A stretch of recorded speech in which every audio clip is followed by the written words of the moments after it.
Hi guys and welcome to my beautiful, mesmerizing and amazing channel. It's Gaetano here. I'm an Italian guy who is trying to enhancing his English skills and I here to answer to some Cambridge questions. So let's dive to some questions. First question, today is day 24th anyway out of 28th. I'm so proud of myself. First question, do you think young people today are more open about mental health issues than in the past? Why or why not? As a result, I think that young people are really more open nowadays to mental health. That's because there is the influence of mass media and of also the journalism that also if it's died, but there is not the argument. And yeah, I think that mental health is definitely one of the things that finally young people are taking seriously. That's because, you know, I see a lot of young guys that finally ask for help, ask for support.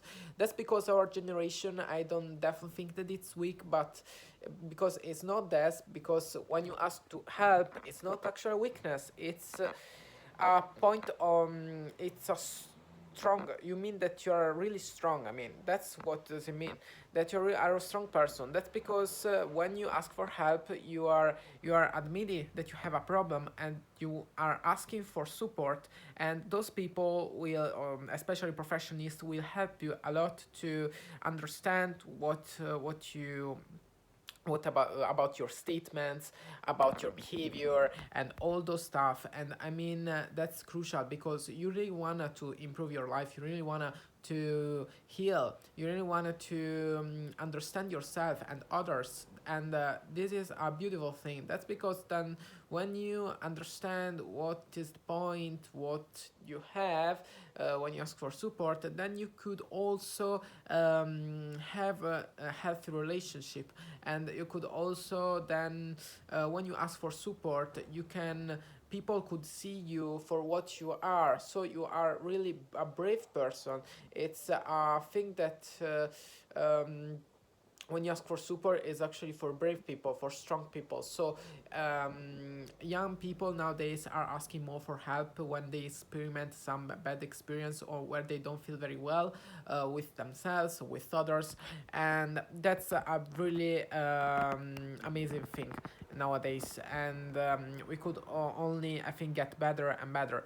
And yeah, I think that. And the things will get better. I mean, why not? If I would say why not, I would say that maybe if the government put more psychologists, more professionals in the school, we could maybe experiment some beneficials, such as more support, also prevention, and those things that are really crucial. So we need more and more professionals like me. And the second question, how can schools or universities support students' mental well-being more effectively? Oh yeah,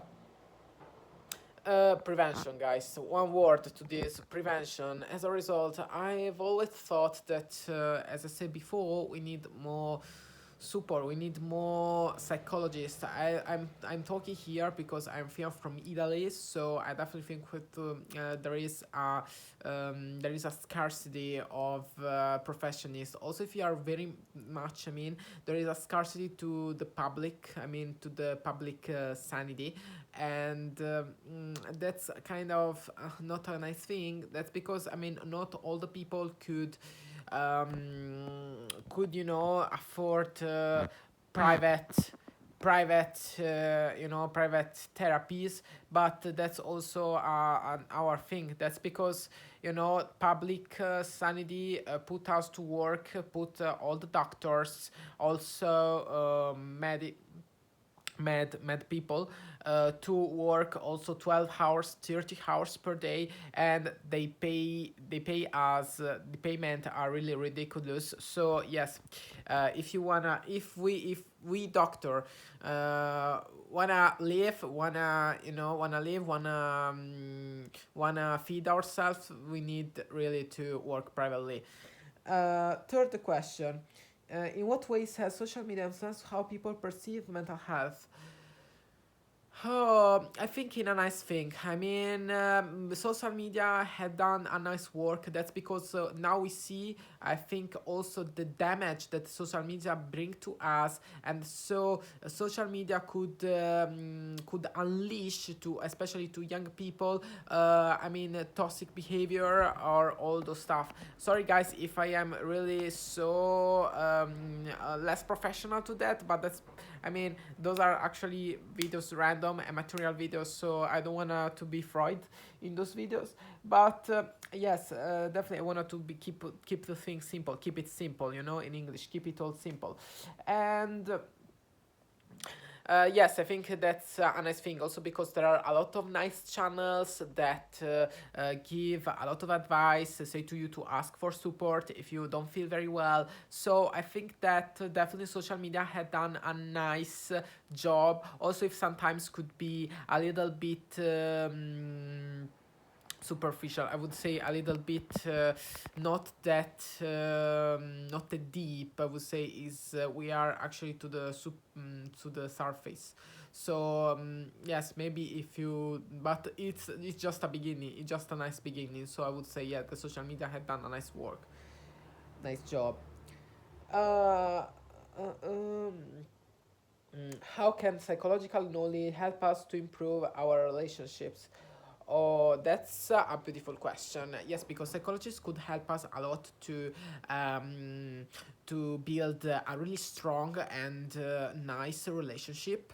That's because psychologists, especially cognitive behavioral, I think in English is like that, and psychologists, those type of treatments help us to change our thoughts into thoughts that are more constructive thoughts.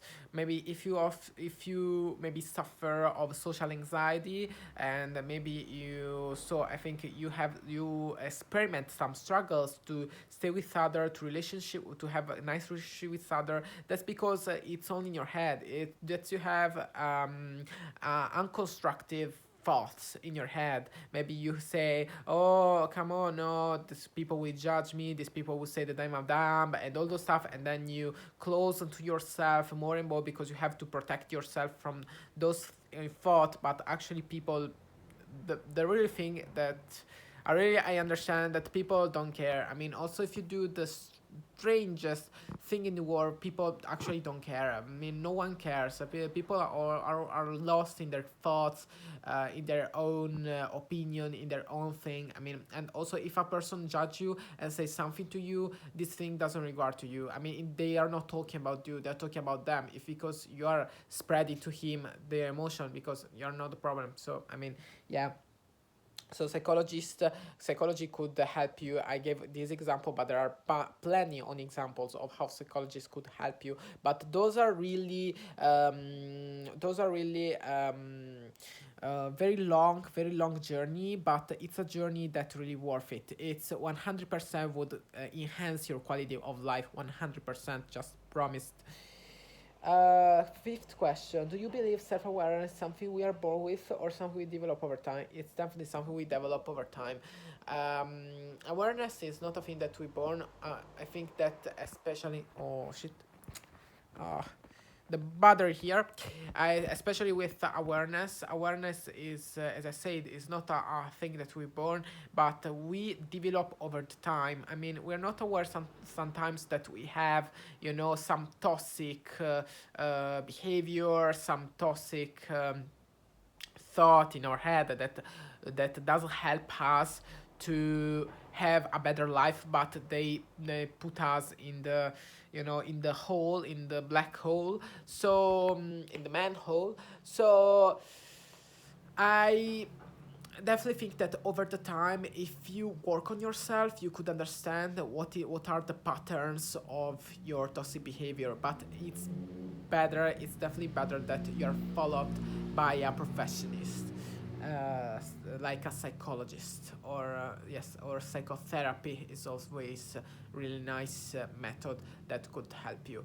So guys, we have reached the 10 minutes here, so I think that we are done. And yeah, it's really ironic the fact that at Cambridge exam they let you speak for actually 1 minute. I'm talking here for 10 minutes to respond to a question, but it doesn't matter. I think I would continue, I would keep up to to have a lot of conversation with the teachers until they